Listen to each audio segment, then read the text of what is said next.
Olá pessoal, eu sou o professor Hélio Nunes. Hoje, fazendo uma atividade de revisão, a gente vai falar sobre ligações químicas. Além da revisão, uma atividade para o curso de instrumentação para o ensino de Química 2.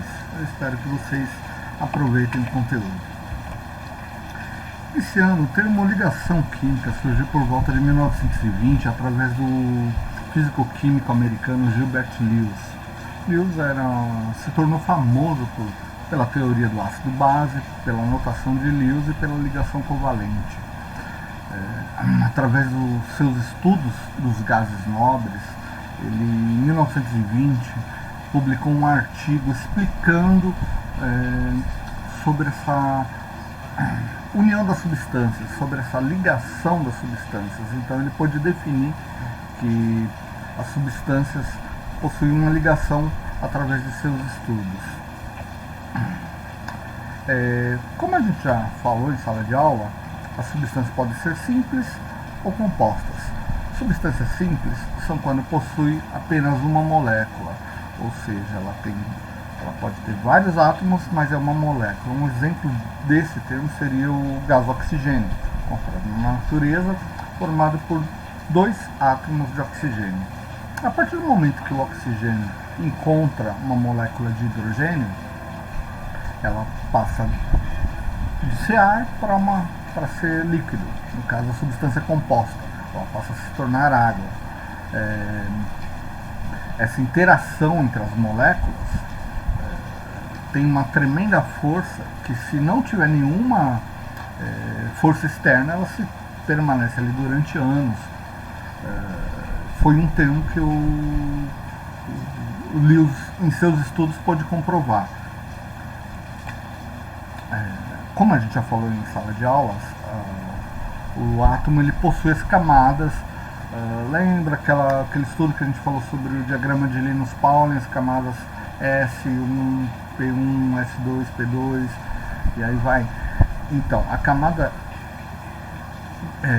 de valência seria a última camada, a camada mais externa do átomo, e o elétron de valência é o que está mais externo, ou seja, esse elétron que tem tendência a perder elétron ou essa camada receber elétrons.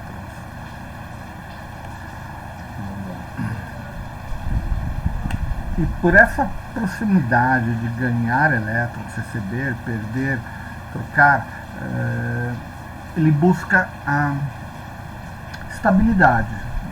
Os átomos procuram estarem estáveis, eles procuram ter 8 camadas na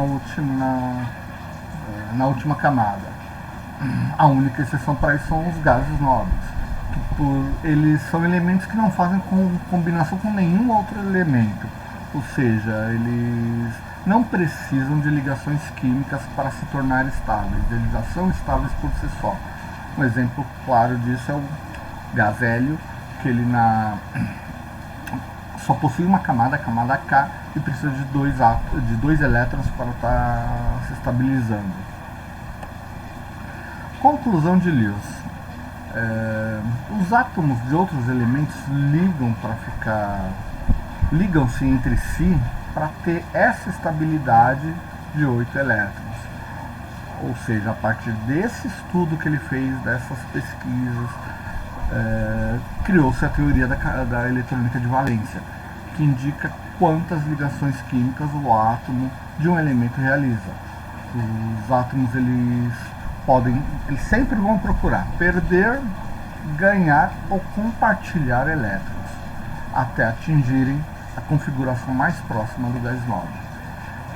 Essa teoria que eles abrangeu também ficou chamada como regra do octeto, ou seja, uma regra onde os elementos precisam buscar 8 elétrons na última camada para se tornarem estáveis.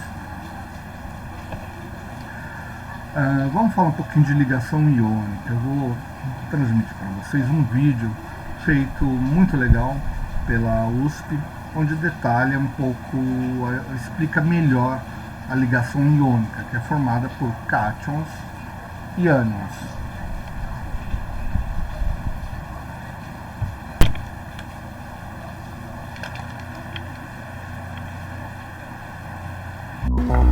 Ligação iônica é a ligação que se estabelece entre dois átomos quando há transferência de elétrons de um para o outro.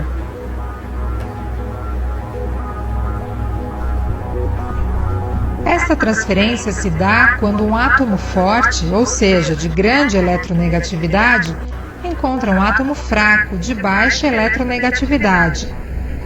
Eletronegatividade é a capacidade que um átomo tem de capturar elétrons.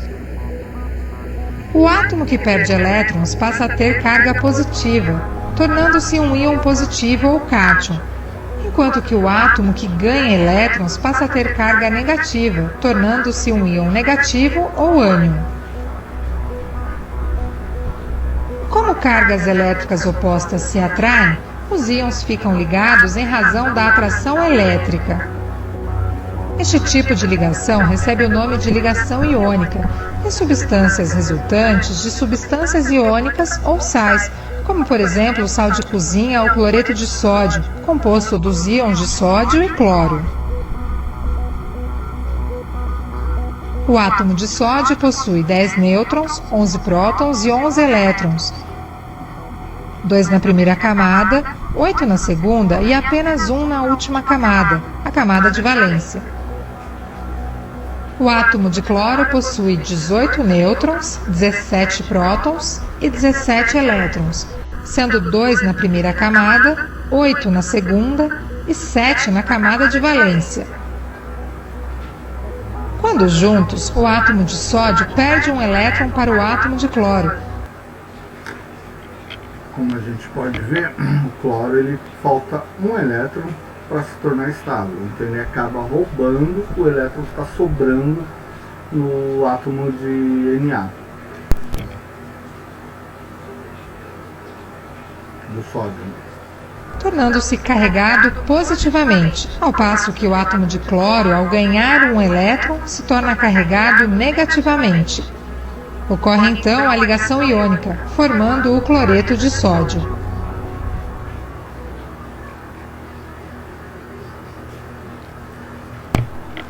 Eu acho que essa explicação ficou bem legal, dá para compreender certo. Agora a gente vai ver um outro vídeo falando um pouquinho sobre ligação covalente, que na ligação covalente não há transferência de elétrons, eles compartilham elétrons entre eles, formando uma estabilidade. Tá?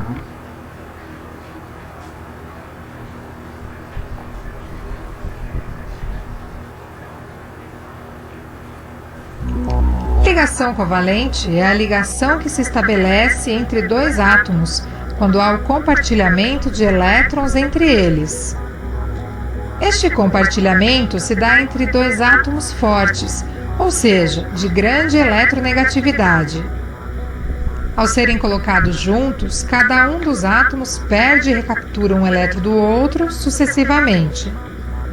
Desta forma, um par de elétrons acaba orbitando os dois núcleos, estabelecendo a ligação covalente, resultando em uma molécula como, por exemplo, a água, que é composta pelos átomos de hidrogênio e oxigênio. O átomo de hidrogênio possui um único próton e um elétron em sua camada de valência, e precisa de mais um elétron para completar sua única camada.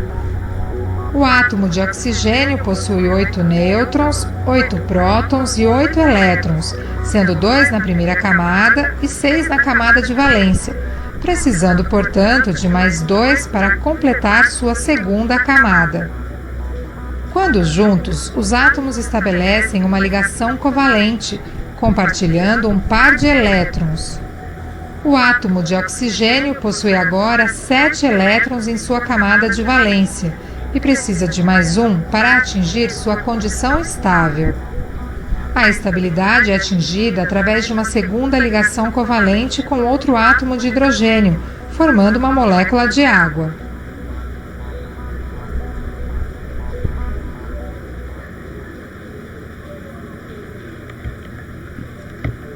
Então, até agora, o que a gente pode observar é o quê? Que a ligação iônica é formada por um átomo fraco e um átomo forte. Esse átomo forte tem a tendência de roubar o elétron do átomo fraco. A ligação covalente é formada por um átomo forte e outro forte. Esses dois eles não conseguem roubar os seus elétrons, então o que eles vão fazer para estar se estabilizando? Eles vão estar compartilhando o elétron entre si, dessa forma se tornando estáveis. E a última ligação, a gente vai falar sobre os metais, a ligação metálica. São átomos eletropositivos, ótimos condutores e condutores elétricos e térmicos. Alguns metais eles perdem elétrons da sua última camada, formando assim cátions, os cátions positivos. A partir dessa perda, ele forma uma nuvem, ou também conhecido como mar elétrico, fazendo com que os átomos permaneçam ali unidos. Os metais eles são sólidos, possuem brilho próprio devido à quantidade de elétrons que possui, e a única exceção deles seria o mercúrio, que é encontrado na natureza como líquido. E hoje em dia é até muito perigoso você trabalhar com mercúrio, muitas coisas têm saído, mas é um metal líquido e ele possui um brilho característico, as ligações metálicas. Por isso que a gente pode ver o ouro, o alumínio, o cobre serem brilhantes, por causa que a luz, quando penetra nesses elétrons, eles fazem eles brilhar um pouquinho mais, eles, como eu posso dizer, terem a tendência de se movimentarem.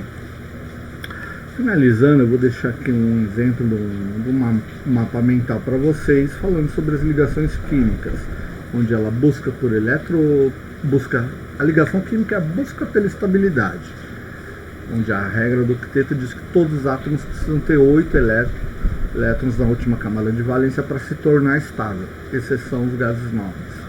Aí a gente tem a ligação covalente, que é o compartilhamento de elétrons. Lembrando, materiais, átomos fortes com fortes compartilham elétrons. Geralmente é feita aí por ametais. A ligação metálica, elas são os elétrons livres, eles estão no mar de elétrons, é formado metal a metal. E a ligação iônica, onde há o roubo de elétrons, onde um pega o que está sobrando do outro. Espero que vocês tenham gostado. Até a próxima videoaula. E é isso. Muito obrigado.